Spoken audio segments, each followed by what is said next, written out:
Di era globalisasi ini, salah satu faktor yang perlu dititik beratkan oleh negara yang sedang membangun adalah aspek kebersihan yang merangkumi kebersihan persekitaran dan udara, makanan serta gaya hidup masyarakat.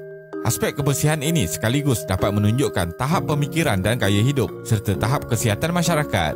Akan tetapi, penduduk di negara India seakan jauh ketinggalan dalam aspek kebersihan sehingga mereka terkenal sebagai warga yang tidak mengutamakan kebersihan. India berada tempat ketiga dalam senarai negara paling tercemar pada tahun 2020 menurut kajian yang telah dijalankan oleh IQA. Jadi, dalam video kali ini, kita akan melihat masalah kebersihan dan pencemaran yang berlaku di India. Teruskan menonton. Tamadun Indus juga terkenal sebagai tamadun yang mengutamakan kebersihan kerana sisa buatan tandas telah dijumpai di tempat-tempat bersejarah. Selain itu, agama Hindu juga mengutamakan aspek kebersihan. Tetapi setelah India telah dijajah, kebersihan tidak lagi menjadi keutamaan masyarakat.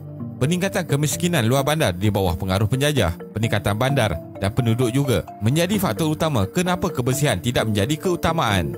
Bahkan semasa pemerintahan kolonial, kebersihan tidak dilihat sebagai elemen yang perlu diutamakan oleh pemerintah untuk rakyatnya.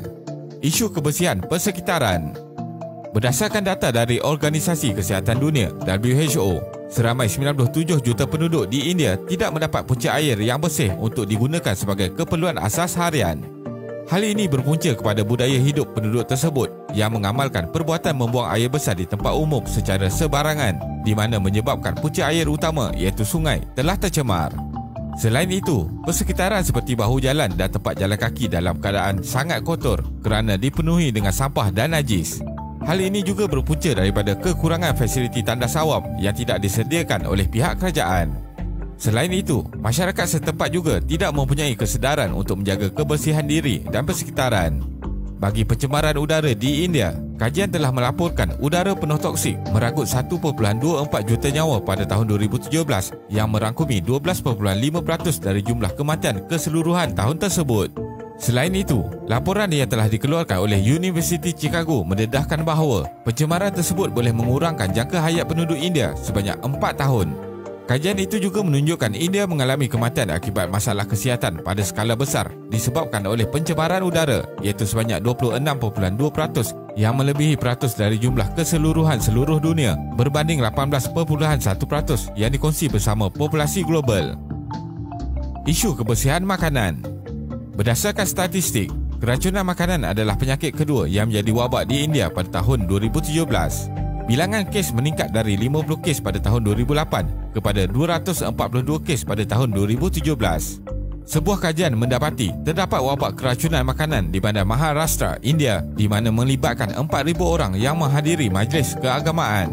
Akibat daripada makan jamuan yang disediakan di dalam majlis tersebut, seramai 291 pesakit telah mendapatkan rawatan di hospital kerana menunjukkan simptom seperti cirit-birit, sakit perut, demam dan muntah. Secara umumnya, keracunan makanan adalah penyakit yang disebabkan oleh pengambilan makanan atau minuman yang tercemar dengan bakteria patogen, virus, parasit, racun atau bahan kimia.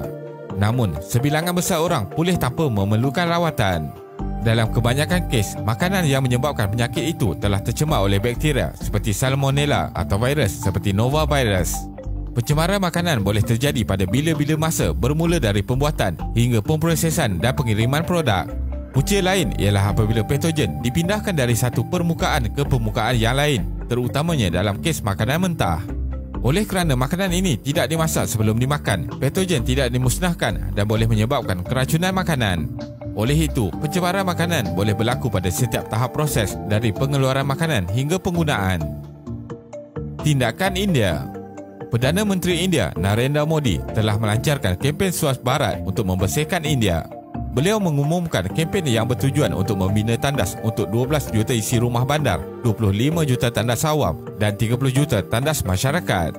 Secara keseluruhan, lebih dari 300 juta tandas untuk menguruskan amalan pengurusan sisa pepejal dan perkara ini sepatutnya dicapai menjelang 2019. Malangnya, kempen ini tidak menunjukkan impak yang positif terhadap masyarakat. Sehingga kini, rakyat India masih tidak mendapat fasiliti tandas dan tong sampah yang mencukupi. Selain itu, tiada usaha untuk membaik pulih dan menjaga fasiliti yang sedia ada, sehingga fasiliti tersebut tidak dapat digunakan dalam jangka masa yang lama. Usaha India untuk mengurangkan tahap pencemaran udara yang berbahaya semakin meningkat.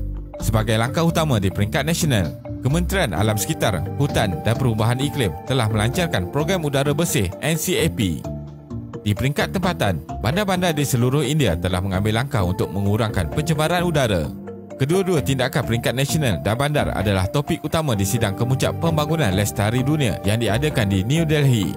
Tindakan ini termasuk memperkuatkan jaringan pemantauan udara, meningkatkan penggunaan kenderaan elektrik untuk mengurangkan pencemaran dari sektor pengangkutan, meningkatkan ketegasan dalam undang-undang dan mengendalikan bahan buangan industri kilang dengan lebih baik. Kesimpulannya, kita dapat melihat negara India sedang berusaha untuk membaik pulih negara mereka dalam aspek kebersihan. Namun begitu, usaha-usaha yang dilakukan akan menjadi sia-sia sekiranya penduduk negara itu sendiri mengendahkan usaha yang dibuat oleh pemerintah. Terima kasih kerana menonton dan jangan lupa subscribe. Jumpa lagi.